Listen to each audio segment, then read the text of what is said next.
And I was told to come back when I wanted to have kids. I was like, but that's why I'm here. And also that advice just doesn't really cut it. I don't feel well. I don't feel myself. I shouldn't be reduced to my, reproductive abilities. I am a person. If I'm not feeling 100%, then I need to address it. And that's where there was this massive gap.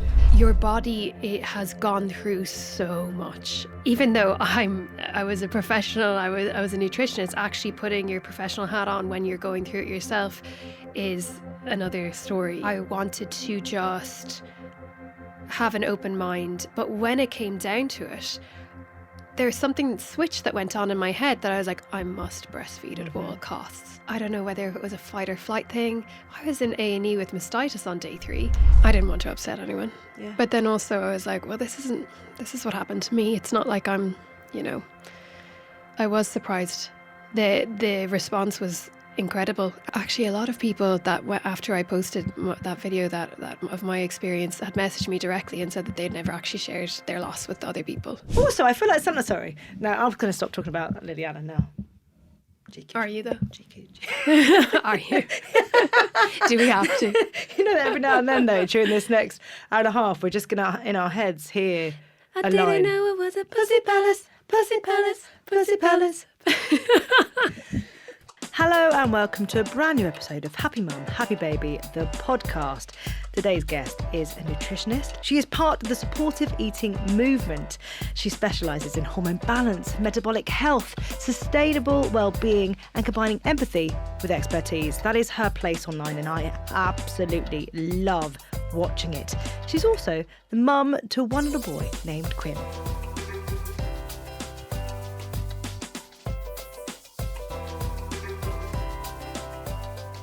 Today's guest is GQ Jordan.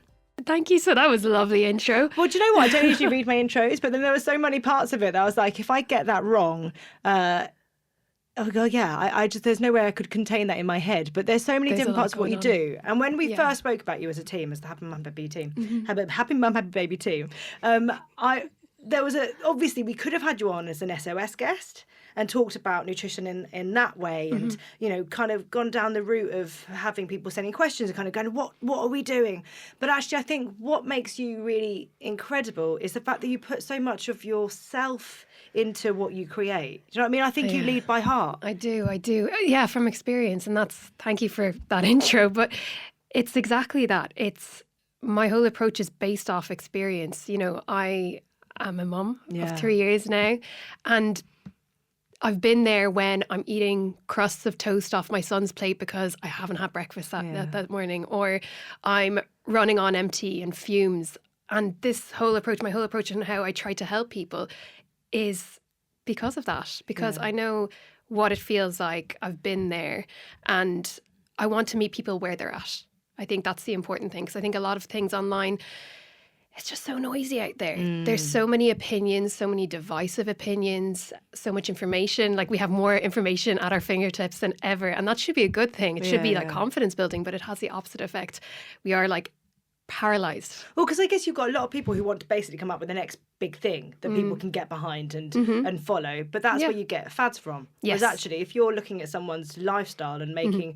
adapting your life in a way, or putting things into your life so you don't feel like you have to have a massive overhaul. Yep. That's got to have more sustainability to it. You're going to stick to that because you're not just kind of going, I can't ever have anything that I like, or feeling like there's a massive pressure. Because I think when you're feeling under pressure and it's a case of willpower can only last so long. 100%. Like, it's finite. We cannot be consistent with that, because that's just how it goes. We can't always be up. Our hormones don't work that way. We need peaks to have troughs to have peaks. Yeah. And that's kind of, that's my approach. Sustainable, small shifts that lead to big changes. And it's all about shifting our focus away from that restrictive behaviour, away from that those divisive opinions we might see online, and more towards nourishment, adding into our diet rather than taking away. Like, what can I do in the day, or my next decision, my next meal? What can I add that will support me? that will help me feel a little bit better. And that's not saying like avoid the pastries. It's saying have the pastries because they I had serve a pastry this morning. I love pastries. Yeah, pastries are great. go get a pastry. That's your nutritionist telling you that. But that's it. Like food serves us in so many ways more than fuel. Yeah. It serves us in joy, culture, connection. And that's something that I really like to share because I am Irish. I've lived away from, we were chatting this morning about this. I've lived in the UK for 13 years now. And it's really important to me, even more since becoming a mum, actually, sharing my culture with my son and getting him involved. So a lot of my favourite times together with him is sitting him up on the worktop and baking, you know, some kind of Irish twist on things, whether that's brown bread or this week I made barn brack, which is kind of like a fruit loaf. Yeah. And just sharing those small little things because it brings up memories that you maybe didn't realise you'd hold on to. And that's about that. It's more than fuel. It's connection, culture, joy, care, you know, you name it. It gives it to you. And it's important to recognise that. I feel like you can really tell that when you're creating stuff, when you're putting food together. Like watching your videos, it feels that way. It feels like you're really enjoying what you're doing. And I love this strand that you're doing where you'll take sort of a viral recipe online, kind of going, let's see what it's actually like, and let's see if we can elevate it a little bit so it serves us. I love it. To be honest, I love it too. But sometimes, do you ever do ones that you're just like, this isn't going to work, and it is actually awful? There are a few. There are a few that have gone wrong. And I also hate waste, so I always try to make it work. And then there was I will eat it. Literally, it was like a Greek yogurt basque cake or something I made a few months ago, and like it was a lot of Greek yogurt, which I absolutely love. And it's, you know, the Faya brand is very expensive. For, you know, it's an investment, I think. Yeah. So there I was, like 5 days later, trying to like weave that into my breakfast. I was like, oh my gosh, cannot waste. Maybe it's, I don't know what that thing is in me. But I do love doing that because I think what I'd like people to take away from my content is a sense of encouragement, maybe confidence in the kitchen, because my idea about recipes are they're a framework. You know, they give you get a framework and then you tweak it to, you know, suit your needs. So some people, you know, someone might need an extra bit of omega-3 in their diet, so they tweak it that way. But even if you don't have all of the ingredients of a recipe, just kind of thinking creatively about it and getting interested and getting stuck in. But let's talk about you and your childhood. Obviously, you grew up in Ireland. Like, what was your childhood like? Really lovely. Yeah. Like, I loved growing up. I grew up in Waterford in Ireland, and it's by the sea, and you're like 10 minutes away from 5 different beaches, if not more. And yeah, my family are just amazing. And actually, like talking about my childhood and like talking about how I got into nutrition actually kind of overlaps in a way. Yeah. Because when we were really young kids, my brother was diagnosed with type 1 diabetes and celiac disease. Right. Which I don't know how my mum managed, because back then it was a different beast. Yeah. And like not much information and not much support. So I've got the utmost respect for my parents for dealing with that. Because like now I see my son, I'm like, oh, they're just so helpless, like, and vulnerable and rely on you. But from that early age, I saw that, you know, food could be a really complicated thing, but also a really, you know, it's medicine in a way. So that kind of was the seed that was planted when I was a really young child. It's quite a healthy attitude to have towards food. You know, when I think back to my childhood, I saw food as a thing that made people put on weight. It was either good food, bad food. It was, you know, trying to do Mr. Motivator so that, you know, you didn't, so that you were slim, basically. And so for me, that was apart from the Italian side, actually, where we just food was everything, you know. You sat around a big table, you ate, and it was a massive part of socialising. So it's really interesting that your childhood gave you this amazing view, I think, on food. No, definitely. And I think what I remember was feeling really confused, though, as well, because my type 1 diabetes back then for such a small child, when my brother was that age, it was a confusing time. And knowing that, I just remember at those mini Mars bars, my mum having those for when he had like a low, and I really wanted it. I really wanted one of them one day, and I was like, humans get weak too, you know, Mum. So just like being kind of confused about what it is. But I think, it was a really healthy approach that planted that seed for me. And then I went on, I ran from the age of, everyone runs, but I ran competitively from the age Internationally? of like, yes, Yes. from the age of like 7 till 18. And that again, food came into it. You know, Yeah. food was fuel. Food, you had to fuel right to you know, get your PBs, to win your races, to recover from your races, and to train properly. So it was always there. Yeah, But they're just the two of you, sibling-wise? there's 4 of us. Classic Irish family, and I'm the youngest. Oh, I'm the really? youngest, Okay. yeah. So it was. I love my family. They're all great. It's funny because my husband's thinks we're all really close. There's not a day that doesn't go by where I'm like going through, oh, who's available? Like go through the list. If no one's, just when you're out for your walk, I'm like, I think it's healthy. Yeah, I do. Yeah, no, it's great. It's great. It's like a nice little support system. Yeah. And even though we all live away from each other, like we're so close. We're so close. Do the other 3 still live in Ireland, or have they moved away? So actually, my eldest brother lives in Galway, my sister lives in Dublin, and my brother Owen lives in Edinburgh. So, Okay. Yeah. At one point we were all in different parts of the world, but everyone seems to have come back since having kids and wanting to get closer to home and closer to family because it's just important to us. I always feel like for the parents of big families, when everyone does, dissipate like that and go to different countries, it must be like there's an empty nest, but then there's kind of a bit like, well, I thought I'd have something to show. It's for like, what these did I kids. do? But it's a good thing, really, It because is. you've encouraged them to go off and live their lives and have the confidence to do that. Yeah. But the flip side of it must just be like a very oh, maybe they'll come back. Yeah, it's like, oh, yeah, I'm sure they'll come back. And yeah, it is. Hey, they got to visit other places. Isn't that great? Exactly. Isn't that lovely? Did you ever, when you were younger, did you ever look to the future and think, I'd like a big family of my own? Yes, I was like, my husband's one of 4 as well. Oh, how amazing. Yeah. So when we got married, we're like, yeah, 4 would be great. Then we had 1, and we're like, 2's great, 2's fine, 1 of each ideally, and then we're done. I just think I'd love that. Just because I don't know if you come from a big family. Yeah, I'm one of 3 and I have 3. Yeah. Amazing. So it's like, just thinking about how you grow up with cousins around the table or just like those family gatherings, you always want to kind of emulate that because that's what you know. Yeah. But like, I don't know. I think when it comes to family now, I've got way more of an open approach because, you go into maybe not even getting married because that's not a prerequisite at all. But like going into starting a family and you've got these ideas in your head, but you can't plan anything. You can't. You can't. When the time came for you two to start trying, did it feel like a big moment to kind of go, and this is the time is now? Or were you just kind of like relaxed into it, kind of just see what happens? A little. Oh, no, I wasn't very relaxed. Let's be honest. No, I was. At the start, I was like, oh, this is so. Yeah, I'm such a chill girl to my husband before he realised I was actually quite organised and all that. But we got married. I came off the pill, and then my period disappeared for a few years. Yeah, and.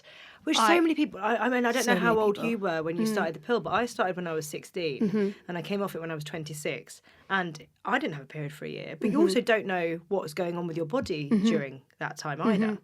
Absolutely. And yeah, I wasn't on it for as long, but it was just... And I read up, I knew that might happen. There might be delay and you just have to look after yourself grand. And then after a year or so, or earlier than that, I just went to my doctor. I was like, I need to get some tests done. I want to know exactly what's going on in my body. Clearly there's something not right. Something didn't feel right. And were you already working in nutrition at this point? No, I was working in the pharmaceutical industry, actually. Okay. I worked in the pharmaceutical industry for the first decade of my professional life. Yeah. And... actually mostly in like chronic diseases, diabetes, obesity, all of that. And it was during that time that, I got married, I came off the pill. I was thinking about preparing my body for healthy pregnancies down the road. It wasn't that we wanted to have kids straight away. I was just being quite like pragmatic, I guess. But I really had to advocate for myself. And I hear that a lot, and it's really sad that was a good few years ago now. And it's still the case for many women.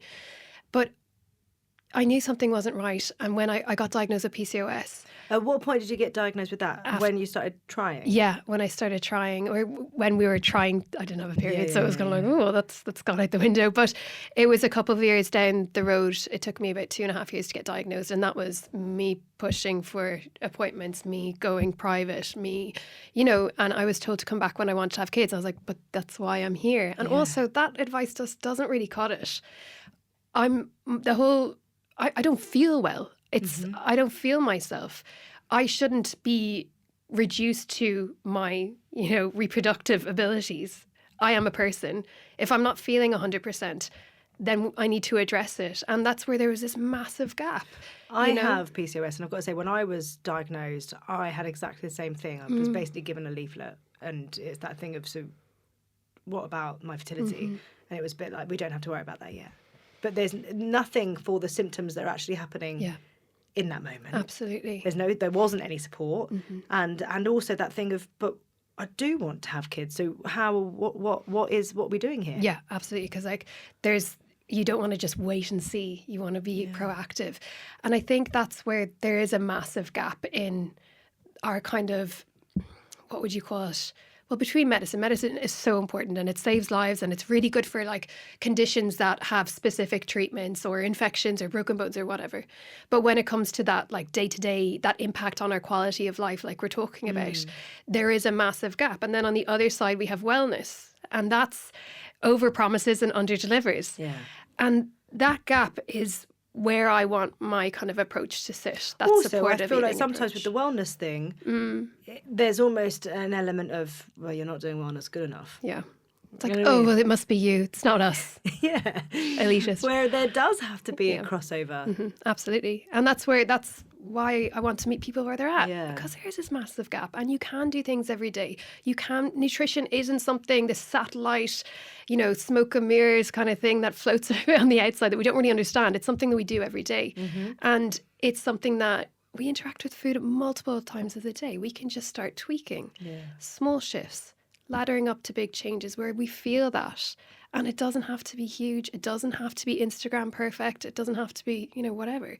It just has to be something that's steady, that's sustainable, and that's doable, How did you feel when you had your PCOS diagnosis? Oh, hit by a train, because I when you were talking about when you were diagnosed, given a leaflet, I remember being in the doctor's office, and there was a trainee doctor there, and I was talking to this consultant, and I was like, but what can I do? There must be something in my diet that I can do every day that will support it. And she's like, no, sorry, you have to leave now. And the trainee doctor was mouthing, I'm sorry. And I was just left in the lurch. Absolutely. Oh my God. And that's actually the moment that I decided to retrain as a nutritional therapist. Really? Because I wanted to take back control, in a sense, because I knew from, some research that I'd done to that point, because if you think, I had 2.5 years to try to figure things out, and I knew the power, there was something there, and that's when I retrained. Also, a lot of conversation, especially if I'm looking sort of 12, 13 years ago, a lot of the conversation around PCOS was all the stuff that you're not allowed to eat. Yes. I felt like it was a constant no, no, with no one telling you what you can eat. And so it felt like I was constantly not able to, it felt like there was just blocks everywhere. Yeah. Yeah, it's restrictive. It was that restrictive language again that we see you see everywhere now. But I think with restriction and having that mindset of no's and can'ts and cuts out and all of that, your world closes. Your opportunities close, your social interactions close. It has again, food has such an impact on everything. So when we think about what we can add in, it opens up opportunity. Our world opens up. It's not thinking about shoulds or shouldn'ts. It's okay, I can do this. What can I add in this meal that's going to help me feel better? It's just, it opens it up, in my opinion. Yeah, absolutely. Yeah. Did you, because obviously I know the goal was to get pregnant, but did you feel differently within yourself, even just trying to manage the PCOS with what you're eating? Oh yeah, 100%. Because up until that point, I think it was around the time, I've always been into fitness, as I've talked about, and up until my kind of diagnosis, I was always kind of relying on, say, social media or the media for my health advice. And as we know, there's lots of cycles of different fad diets. Yeah. There's the keto, there's the paleo at the time, there's carnivore, whatever, you name it. And I was like, oh, I'll give it a go. And that just created so much inflammation in my body. Really? Oh my God, I remember that time when I was kind of without my period, just feeling so inflamed and foggy, like brain fog, and that was all inflammation, you know. So once I started to think about nourishing and, you know, following that anti-inflammatory diet, lots of oily fish, you know, like kind of Mediterranean style, I think is the best way to describe it, and then, you know, targeted supplements, I felt so much better. It's like that fog clears, you start to feel capable.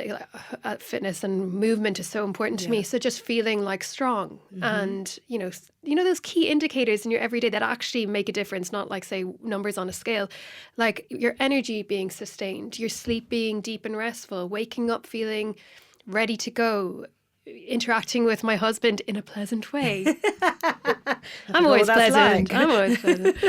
I don't think he'd say that, but you know, just being able to manage things. It's resilience, I think. You know, that kind of nervous system regulation is probably what I'd call it, because when we have a calm nervous system, we're able to deal with things a lot better. And, you know, different types of stress, not just, you know, say work stress or an RC email from your boss or whatever it is. It's about being able to feel that inner strength, I suppose. I felt so much different after kind of focusing on nourishment. Yeah. So carrying on through your sort of journey to get pregnant with Quinn, you ended up having to go down the IUI Yeah, route. correct. Yeah, we went with assisted conception because it was all kind of overlapping. I was retraining. I was working full-time job, studying at night and at weekends, doing a full-time course, and it was then trying to get pregnant. I like to do things all at the same time. Going back to that dopamine addiction, I'm joking. But yeah, we did the assisted conception, IUI, and we had 3 failed attempts because medication wasn't administered right. So we had to like cancel them. We didn't even get to try, which was really frustrating, and going through all those drugs and everything. And then it was, the month after that I fell pregnant. It's always that thing, isn't it? It's like, oh, when you stop trying, you get pregnant. And I'm like, I don't like that, but it's kind of true. But but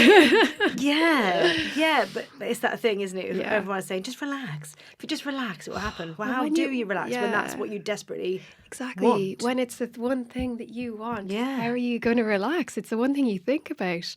And going through the IUI and that not working, I think when you kind of go, well, this is the answer, it must have been really difficult to kind of, for that not to be the case, especially when you're putting your body through so much, having just found this sort of clarity in terms of nutrition. What I've learned is that, I kind of touched on it before, it's like when with motherhood you just have to roll with it because you have no control. You have to try your best, and that's enough. Yeah. And even with all of the kind of assisted conception, and more recently I've gone through IVF, had failed transfers, and in a kind of not a waiting period, but a break period now. You just have to look after yourself and your little family. I think my main kind of thing is, if you're okay, everyone else will be okay. Yeah. Because you're kind of like the energy giver. So funny, every morning my son's like, his job is to make his bed. Right. Because if he makes his bed, he gets a pan au chocolat at the weekend. So he's like, Mommy, can I have an energy hug so I can make my bed? It's like, it's just that you end up being the kind of the source, right? Yeah. And all through these different, you know, fertility challenges, conception challenges, if I just kind of try to block out the noise with all the expectation. How did it feel when you found out you were pregnant with Quinn? Oh God, it was lovely. It was just like the best day. I remember, I mean, it's so funny because I'm that kind of person who's like, I remember testing every day when you're like on 3 days after ovulation. It's like, it's not going to show, but I'll keep testing. But yeah, finding out was amazing. Did you have an inkling then? Because obviously by that point the IUI's not worked. Yeah. And so at this point, did you feel something change? Because also your body's kind of trying to work its way back to your normal. It definitely felt different, but probably just because I had a lot of hormones kind of flushing out of my system, so I just probably felt different. But I was probably putting it down to pregnancy, but it happened to be that. But it was amazing, and I had a healthy pregnancy. I really enjoyed it, and and then he came out, and he's just gorgeous. He's just so cute. Did you enjoy being pregnant? In hindsight, I did. Yeah. Actually, you know what? I did actually. Yeah. I wasn't able to run from like 10 weeks because I had pain, like some kind of sciatica. Right. But like apart from that, it was great. Like I felt really good. My energy was good in the most bit. Did you have to substitute running with something else? I had a cycle, like a at home kind of. Because also, like, I guess it's that thing of knowing what running gives you, and then kind of going, well, I can't do that, and then just taking it away. You've got to bring something else. Oh, I in, had to haven't you? substitute 100%. Yeah, I need movement as part of my my mental health kind of like care. So I was cycling, which was great. Like it's just it's subbing something else in. But pregnancy was great, and then you go into the birth. Well, how did you feel? Did you do any hypnobirth? How did you feel about the birth before you got there? Oh, I again was just like, I was just rolling with it. I was my kind of approach, because as the weeks go on, you're following the app, and it's like, oh, it's an avocado, oh, it's a melon, and you're just like, how's this thing coming out? I went over and I was induced, so it kind of ruled out certain plans. But even before that point, did you have any expectations of what it would be like, or what you thought you would be like in it? I suppose I like to think that I'm a strong person. And I didn't have expectations, no. I went into it with a kind of open mind, because you just don't know what's going to happen. No. And I kind of had the approach, I think we had Quinn in Chelsea Westminster, and I was really confident with the team there. There's such a great care. So I was like, I'm in the best hands. Yeah. So whatever happens. I'm just giving over to a process, and sometimes it's just nice to give over to the process, isn't it? Because it's just like, I can follow a plan, I can do as I'm told, and I'll do that. And I had no expectations. I just kind of went into it really open, and just get that baby out healthy. Once it's healthy and happy, I'm good. Like that's it.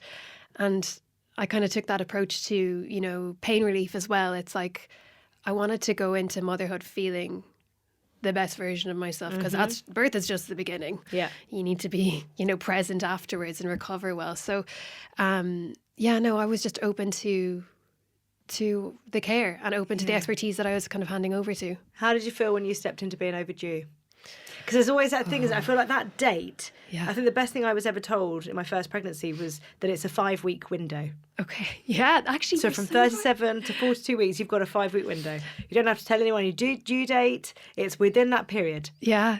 And I wish I heard that. I wish I heard that. We're kind of just seeing it as a more fluid thing rather than a finite day, where that's the day. I remember going for a scan at like 36 weeks, just an elective scan, and the sonographer who said he was I think he was a Polish sonographer, but when he was practicing in Poland, he was like obstetrics and everything. Right. So he did the scan. He was like, "This baby is coming in 2 weeks," and my husband and I were just like, "Oh God, we don't have anything prepped." I'm sure as you said, I was another 4 weeks. Like it was just like, you're so. But you hang on to things like that though. Yeah. When a midwife goes, "Oh, he's very low," or "They're very low," it really put a fire under my husband, and he got the crib, he got all the furniture. It was the best thing that could have happened, to be honest. But when you start going over, you're doing all of the things you read online. Oh, the raspberry leaf tea, the stepping, going on steps sideways or going upstairs sideways. I had that one. Oh, here I was deep diving. I was in a rabbit hole. It was Reddit. But all these things. But it just happens when it happens, and that's the gift of hindsight, isn't it? It's like you're just so excited. And especially it was my first kid, so I was couldn't wait to meet him. But so much stuff wraps up ahead of a baby's arrival. You kind of go, okay, so I'm going to do this for the final time before the baby arrives, final time, and then if 10 days you're still like, oh, I'm going to do that again because it wasn't quite the final time yet. Yeah. That must have felt like quite a long wait. Absolutely. It's the longest 2 weeks of your life, because I went over by 2 weeks. it's just a slog and you're getting more uncomfortable and then you're like, the baby's only getting bigger. You know, so it's that's half like a pound per come week. on, let's go, let's get things moving. But yeah, it's funny. Yeah, I haven't thought about that time in a while. Now that you're bringing Really? it back to me. Yeah. It was a long 2 weeks. So when you went in, you knew you were going in at that point for an induction. Yes. They were kind of like, let's get It's time. let's get things moving. Yeah. How did that feel?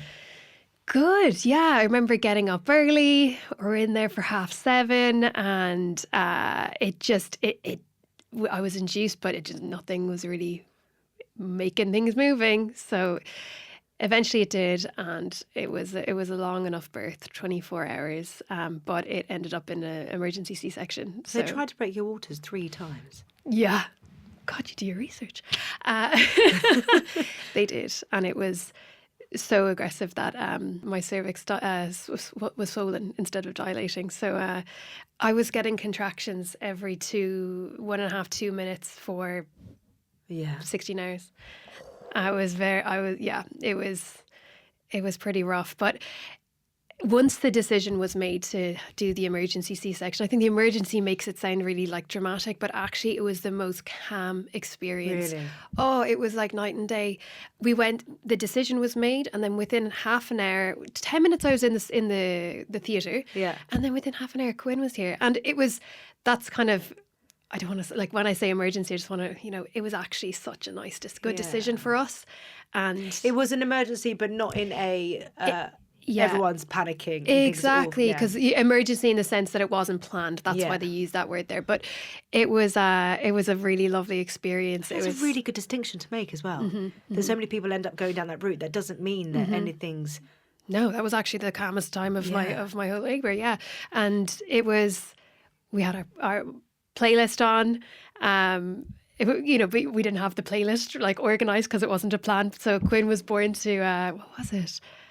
Dark Side of the Moon. Oh, and then whenever I hear that now, it's just like, heartstrings. So would that not have been your choice, or are you just so thrilled that is where you've landed? On the playlist, there was a lot of like electric house music as well.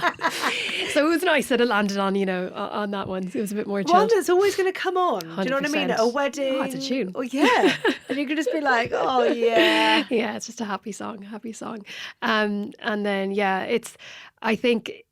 and I didn't realise the cesarean, obviously it was such a great experience, but I didn't realise the recovery would be as of a heavy lift, I suppose, because it is like, you hear it is major surgery, Well, how did it actually feel having the C-section? Like literally, yeah. I mean, you're being pulled around a lot, and you can't see anything, and it's just it is quite a physical experience. It's not like you go in for, well, usually in a surgery of that kind of multitude you would be put under, obviously.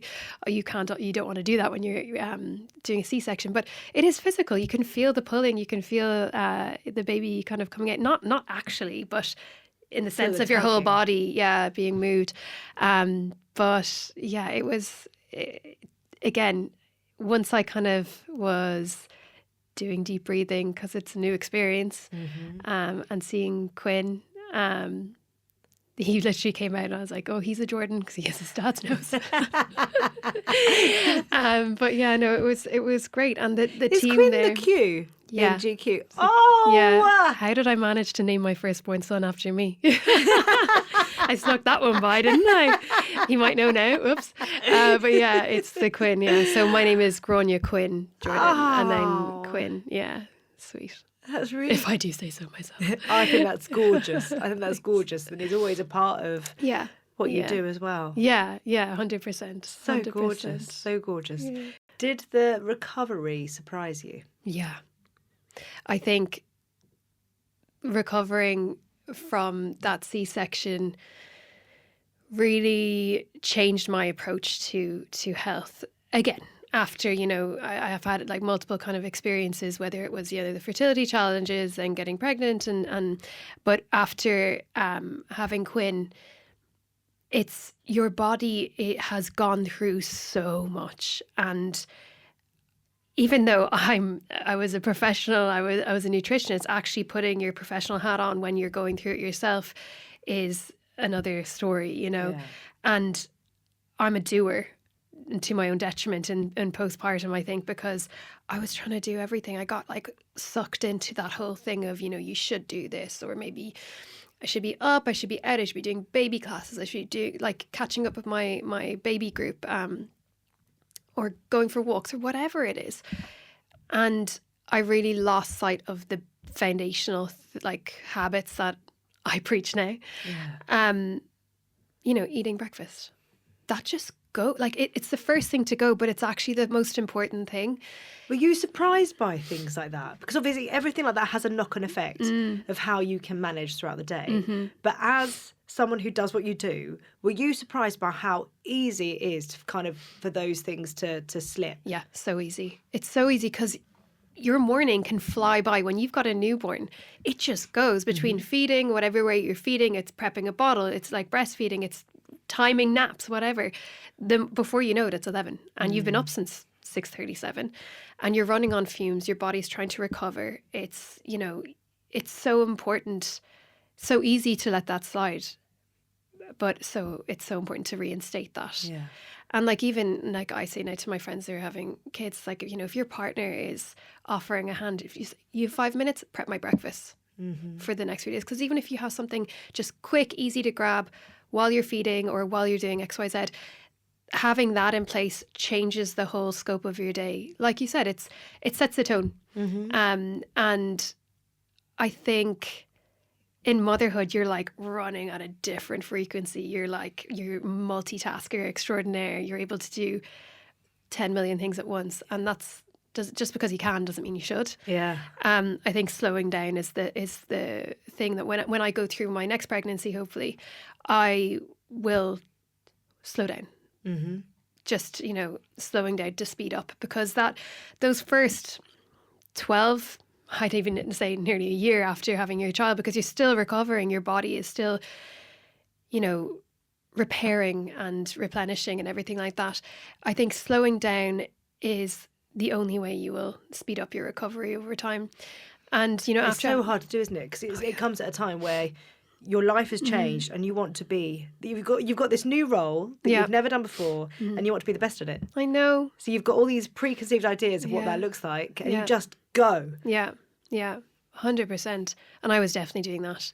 And then I think I had a really kind of turbulent experience of breastfeeding. And again, I you know, we were talking about my birth plan. It's like I was already open, and I went into, you know, postpartum with that openness as well when it came to feeding, the conversation around feeding. And, you know, I wanted to just have an open mind. But when it came down to it, there's something switch that went on in my head that I was like, I must breastfeed at all costs. And I don't know whether it was a fight or flight thing. I was in A&E with mastitis on day 3, and it's so painful. But I still, and then Quinn wouldn't take the bottle, so I had to express. And that just adds another thing to your mental load, like the cleaning, the sterilisation, all of that. And it wasn't until, say, around the 4 months mark that I gave up. I say gave up. We switched to bottle, to formula, and oh gosh, it was even that language, giving up, feeling like you failed it. It's such bad. I need to change. But no, it's not. You don't have to change it, because I think actually only when we recognise that language is used do we really break down how women are made to feel when certain things don't go as they hoped they would. You know, and that can be really tough. So many women really struggle with that. That's why Happy Mum Happy Baby is called that, because I was at a point at 6 weeks where I was just so depleted, and, you know, Buzz would be up it would take an hour and a half to feed him, change him, do all that stuff to get him back to sleep. And then he'd be up another, like 40 minutes later, and I have to do all again. And when you're not sleeping and you're like constantly struggling to it's such a hard place to be. It's so hard. How people are made to feel guilty and ashamed when it's not going, you know, as in a place that they hoped it would, is really hard.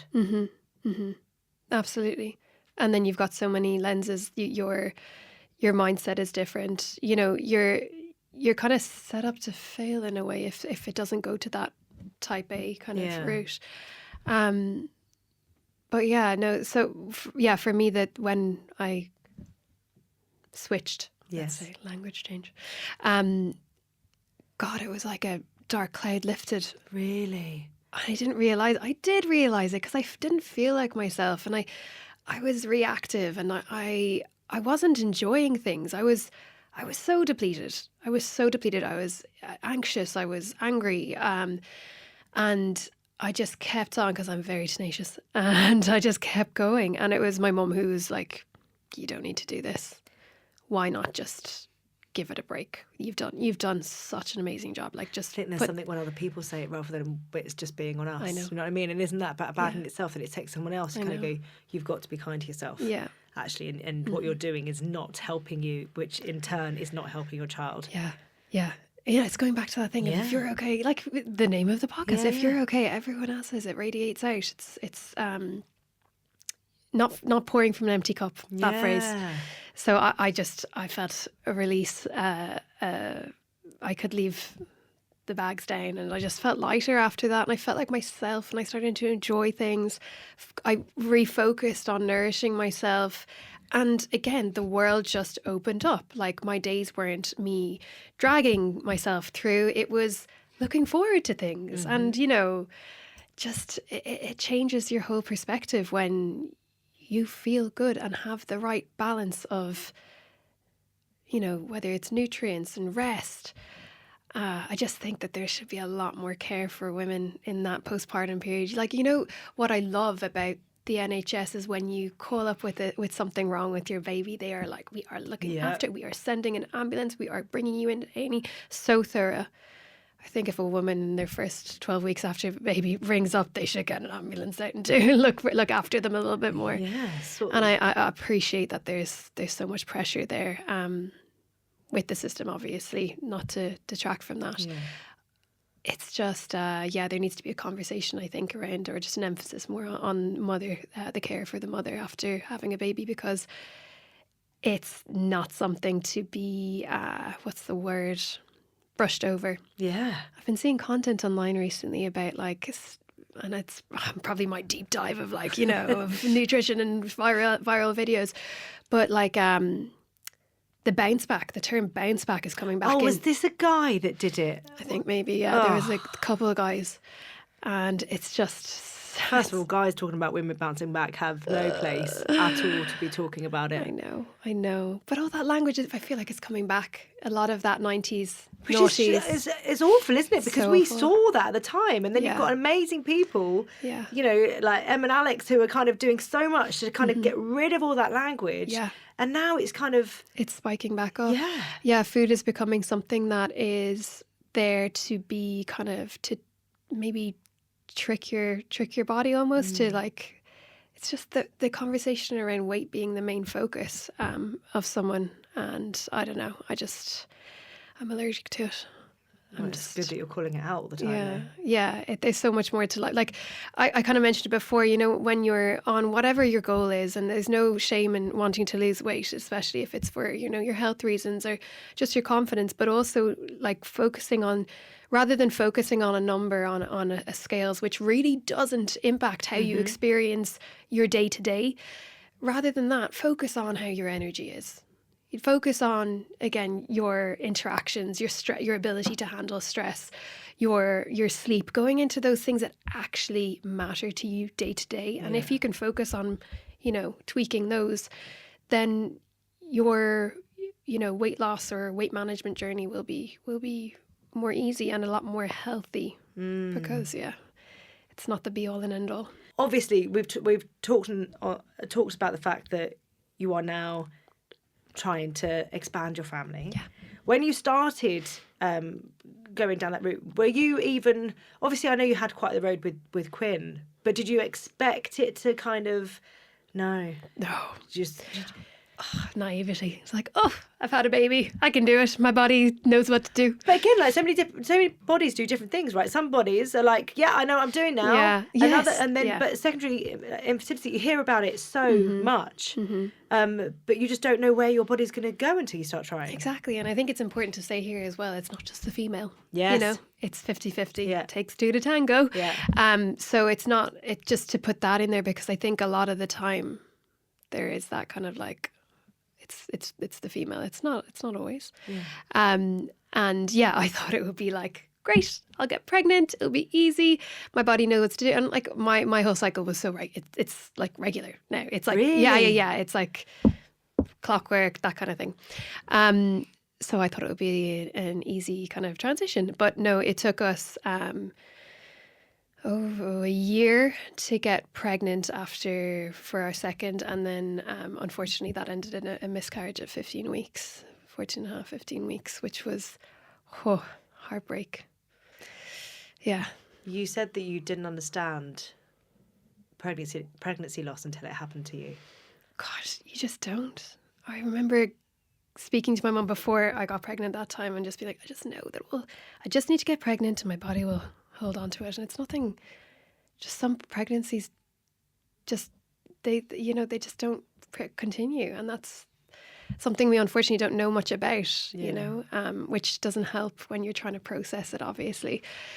But I didn't because, you know, it was like an unfortunate timing kind of a timeline, I should say, because I had my 12-week scan. Everything looks good. We go off for a Christmas holiday, and then we're out in Cape Town with my in-laws. And New Year's Day, I noticed some spotting, and I'm just like, I just want to go to the hospital. I just want to go see a doctor. I just want everything to be checked, and then I can be relaxed. And my husband and I going into the A&E there, and it was obviously it was an overworked doctor at the holiday season. So you go on the bed, he's like, I don't see a heartbeat. And I was like, okay, so do you need to change the machine? Like, is it like, it looks old. It didn't even register with me. And he was like, yeah, no heartbeat. And I was like, okay, yeah, should we go talk to your colleague to get like, I just didn't even register. But yeah, he was just like, there's no heartbeat. Let's go. Like, you're gone.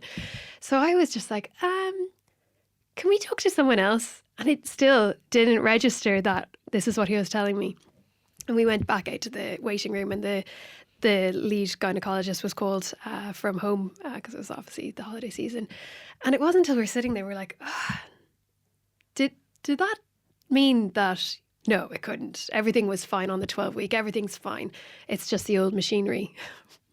And then we went into the specialist's office, and he was just like, yes, I'm sorry. Yeah, you lost your baby. And it was just seeing the scan.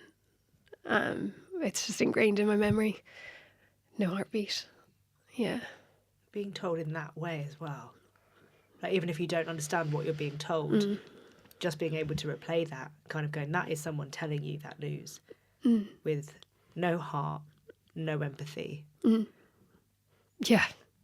It was, I will never forget that feeling. Literally, like, just pain. Because we had found out it was a girl on Christmas Eve. I have a video of us finding out, and I just feel sorry for that version of me. It's that, isn't it? It's that version that carries so much hope of what that future's going to be. And yeah, just picturing my life with the little girl. We had named her and called her Kriya, which means heart in Irish. And it's so appropriate because, I said that on one of my posts, you know, she'll forever be in our hearts. Yeah. Thank you. Absolutely. It's just a grief that just kind of, I would never wish it on anyone, but I know that so many women go through it, and it's just such a quiet grief because I've mentioned this on one of my videos recently. It's one that doesn't have finality. There's no closure, because often, say, a woman might not even tell anyone, so they might not even know that she's gone through it, and she's holding on to this kind of like this heavy loss, and it's just, there are no words. There are no words. We decided a few weeks after we were still in Cape Town, we did our own little ceremony to give ourselves that closure and say a few words and just try process it. But Did you have to go into hospital to deliver? Yeah. Oh, it's so physical, and so it was a lot more physical than I thought, just from like, yeah, the blood loss and all of that kind of thing. Yeah, it was a lot because I was so far along. Well, not so far along, but you know what I mean. I was at the 14, 15 week mark. It was just a bigger ordeal, I suppose. And being somewhere completely I know. different, not being at home, you know, being in a different country, there's so much more to factor in within that. When we flew home as well, yeah, not being near my mum, which she's such a rock for me, but obviously we were able to talk to everyone I know, but in a way we were in the sunshine, and that definitely helped my recovery. I know there's a lot to be said about vitamin D when you're going through through anything, but it was getting a flight home where you're flying and you can see, you know, we had our ceremony up on Lion's Head. So flying out, seeing Lion's Head, and then it was just like saying goodbye all over again. And flying out when flying in, the future looks so different when you were going on that holiday. Oh yeah. Whereas coming home, it's a very different outlook. Absolutely, absolutely. You just have to. It was just emptiness. It's just a really sad thing, and that's not very articulate. But I don't think it's just that emptiness, that sheer loss. And I think when we came home and everything and trying to get back into the swing of things, I didn't try to get back into the swing of things. I think for me anyway, grief just slowed me down. It just had that it just slowed down my capacity, my ability to see friends, my ability to do any work, to think about what we're eating. Yeah. And I just lent into that because clearly it was my body telling me that it needed to do that. Like, it was a protective thing. And I did some therapy that was so good. To just because I like speaking, I like sharing my feelings, I like talking about things. It's how I process it. When I don't, it just gets bottled up and starts to just grow legs and turn into something a bit dark. So that was really important and a good move for me, I suppose, because I knew that wasn't the end of my journey, that I wanted to try get pregnant again. So I wanted to be in the best headspace for that, because obviously pregnancy is no longer something that is, you know, just input equals output. You're getting, now there are things, you know, milestones throughout it that might cause me anxiety, and I wanted to kind of tackle that before I just get ahead of it, I suppose. Yeah, and then be there for my son, obviously. When you did share your loss online, the response was huge. Were you surprised by the reaction, or the fact that so many people would understand what you were going through? I was really nervous to share it. Mm-hmm. I was a bit apprehensive because, well, I didn't want to upset anyone. Yeah. But then also I was like, well, this is what happened to me. It's not like I'm, you know. But I was surprised. The response was incredible, and it was really, you know what, it was really lovely, because actually, a lot of people that after I posted that video that of my experience had messaged me directly and said that they'd never actually shared their loss with other people, and I thought that was really sad. And I was just happy that I'm not bigging myself up here, but just that, you know, there's an outlet there, and I think people shouldn't do anything. You shouldn't have to do anything, but it's good to share. It's good to just have these conversations, and especially for, you know, the statistics are kind of staggering. Like 1 in 4 pregnancies end in miscarriage. So just normalizing it in a way, because unfortunately, it will happen to some people. And it is a really sad thing, but I think it's kind of getting ahead of it, right? Even if it's, part of the education of, this will happen, this could happen to you. And if it does, it's a terrible thing, but, this is what to expect. Yeah. Instead of then it happening and you Googling, like, what's a D&C? Like, all these things. Yeah, absolutely. Yeah. The last year, how has because you talk about rebuilding, how has that felt? Difficult. I've got to say, I really appreciate the fact that you don't shy away from that. With your content and what you share, you don't shy away from grief. You don't shy away from the rebuild that's going on. The fact that these things happen and we have to build ourselves back up. Yeah. Well, thank you. It just feels kind of natural because it has had such an impact on my life, and it's now in my kind of mindset. It's not something that's happened to me. It's just part of my story now, which feels really good. Yeah. And months after, if I look back to January when it happened to now, I just feel a lot more solid, which is really good. That's a nice feeling. I think also to say that it has expanded my empathy as well, which is a really great thing to take away from it. Just, I think every situation that you go through, experience, it has an impact. And I think although it was a really negative, sad thing to happen, heartbreaking, it has changed me as well for the better in that sense. And yeah, the last year, it's been difficult. It's been really challenging. I feel like I've been just trucking along. I've been on a train that's has to keep on going. And it is exhausting. And like I've been on medication since May, and that's a really long time. And my body feels it. But I feel so lucky that I have the education, the knowledge to like support myself through that. And I've got a really great partner. My husband's incredible, my family too.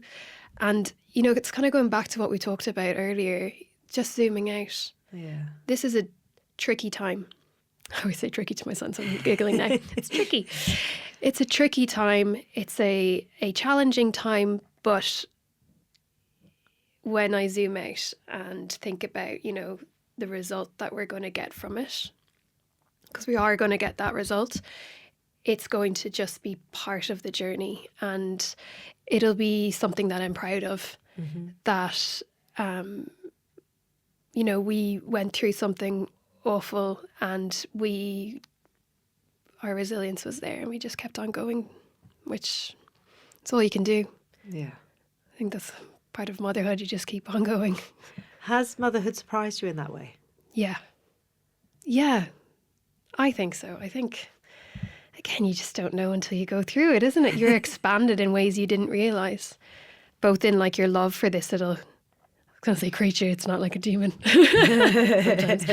No, but this little thing that comes and you're just like so enamoured by it and you'll do anything for that person. And it expands you in different ways, like your relationship changes and then trying to figure that out. And then I think it improves your communication. It can improve your communication with your partner if you give yourselves the space to kind of say, this is the first time we're doing this. We don't need to be experts. It will be difficult. But I think with my husband, we definitely had, like, as most couples do, a bomb go off in your relationship where you're like exhausted, depleted, argumentative. It's us versus me versus you. Yeah. And then once we just kind of like took a break, take stock, we're on the same team here. It makes you realise how important communication is. It doesn't necessarily make that communication happen, but it makes you realise that actually we do need to communicate, because that's the only way this is going to work without that resentment coming in and, well, I've been up 10,000 times and, you go off it. It's that it's having those chats to kind of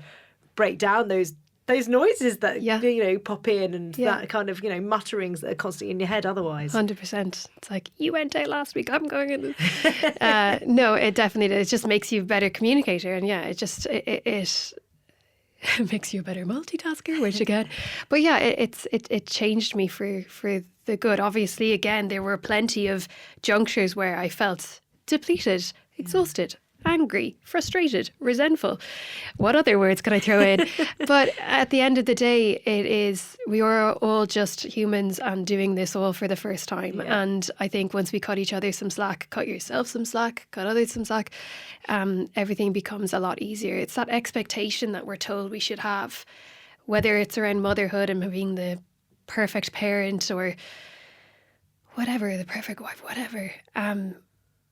We just need to let go of those expectations because everyone's individual. Everyone has their own story, their own needs, their own, demands. So to have those expectations, they're just not helpful. No, they're not. Leave them at the door. If you could write a letter on motherhood, who would it be to and what would you say? I'd write it to myself before. I actually wrote one. I wrote one. Have you? Yeah, I did. Do you have it? It's on my phone. When I was writing this, I was worried that I was going to cry on the podcast, but I've already done that, so spoiler alert. I would like to write the letter to me before I was trying for a family. So I'm just going to jump in if that's okay. You're standing there thinking life is about to unfold just as you had pictured it, and in many ways it will, but not in the order you expect. What's ahead will test you in ways you can't yet imagine. There'll be moments that feel brutal, times when you question your body, your strength, your trust in yourself. There'll be days that when it feels like everyone else is moving forward and you're standing still. And there'll be heartbreak, the kind that cracks you open and rearranges who you are. But, and this is the part I want you to hold on to, it won't just be hard. It will also be beautiful. You'll build a family filled with love and laughter. You'll learn that what actually makes you feel good isn't doing everything perfectly. It's allowing yourself to rest, to just be sometimes, to process and to heal. You'll realise that everything really does work out as it should, even if it's not what you planned. You'll find strength in sharing your weaknesses, your stability in the people around you, and you'll find a love that knows no bounds. And when it all does feel too much, remember, you don't have to do anything other than look after yourself, because when you're okay, your little family will be too. So that is so beautiful. Thank you for writing that. Thank you for sharing it. Yeah. It's kind of cathartic, isn't it? This is like therapy. How much do I owe you? See, the thing is, I get free therapy all the time through doing this. It's amazing though. It's that talking. But that's what you do online. You open up these conversations. You make people feel supported and like they don't have to completely change their lives to be this better. Like, what is this better version of you? Yeah. It's I just think your approach is a breath of fresh air. I really genuinely do. Thank you. So yeah, thank you. Oh no, thanks for having me. This has been so wonderful and so wonderful to be a part of something that helps a lot of people out there. So thank you. Well, we end the podcast with you completing 3 sentences. Oh. No. The first one is being a mum means. I think being a mum means, I'm going to say, well, slowing down. I think that's what it means for me right now. And just kind of giving myself grace. It's funny, isn't it? I feel like that slowing down is something that we all need. But at a time in the world where everything is so fast paced, everyone has to be doing everything instantly. If you don't message back someone instantly, they already think that you're annoyed with them. You know, it's very hard to kind of block all that out and kind of go, well, no, this is my force-filled bubble, and that's not serving me. So let's go at a pace that serves us. Absolutely. I think, it's just, 100%. We don't need to do anything, whether we're told it online, and sometimes it kind of goes back to that not all content is made for us. So it's like just thinking about what your needs, your family's needs, and just running with that. That's the focus. And that's all that really matters. All the other stuff is just noise. Tune it out. Absolutely. Next sentence is, since having a child, I would say have learned a new level of patience. I think it's, I don't even know if that's it, but it's, since having a child, I've just grown so much. I've really I'm a different person than one I was before I had my son. And more, I talked about feeling expansive after my miscarriage, and all of that's part of motherhood. I just feel like I have gained skills and depth and abilities in ways I never thought would be possible. And it's all just, it's hard, but it's amazing. I mean, I can't ever. I always look back to my mum of having 3 under 5, and you must look at your mum having 4, kind of going, how did they do it? God. Do you know what I mean? I kind of understand now why Mum used to give us her high-heeled shoes and just put us in the garden and let us enjoy the clomp That is clomp for a little actually while. brilliant. Do you know what I mean? I understand Not that. I'll waste a few minutes. Tired them out. Busy. Who cares if my shoes get scuffed? It's fine. Yeah. You know, I remember getting, I think I found a pair of shoes from like a charity shop or a jumble set, something like that, for £1. And they were my like clomping shoes. That is actually such a good idea. Oh, yeah. Well, that's my activity for the weekend then. Quinn, out you go. Throw on your heels. He does love wearing my lipstick, so it wouldn't be too far out of the realm of possibilities for him. So yeah, that's great. There we go. Yeah. And the final sentence is, I'm happy when.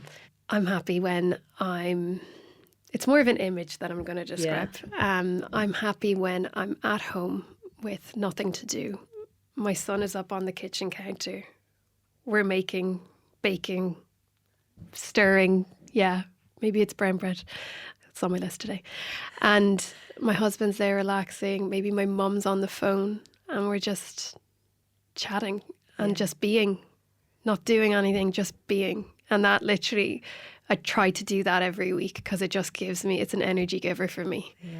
It's creating memories. It's just being present. It's chatting about your week. It's talking to my mum and my dad. And obviously my husband's there too, I promise. But it's just being. I think that's what I've learned. I'm such a doer, and it's probably come out in what we've talked about. I've always been brought up that way to do. And that is a great trait. It served me so well. But I think I'm practicing just being now because that's what I need. Look, my eldest is 11 and I feel like I am still trying to learn and to do that, because I think it's so easy when you've got a never-ending to-do list, and that's of life, of motherhood, of work. I think everything is constantly needing something from you. There's always that list of emails, those school WhatsApp, there's always that list of stuff. So it's so hard to sort of block it all out and go, no, actually, I don't want to just exist on the periphery. I want to be living in the moment. That's really nice. Yeah, I like that. That kind of not on the periphery. Let's be in the thick of it. Yeah. Yeah. Thank you so much. This has been such a delightful chat. Thank you. Oh, likewise. Again, I feel lighter.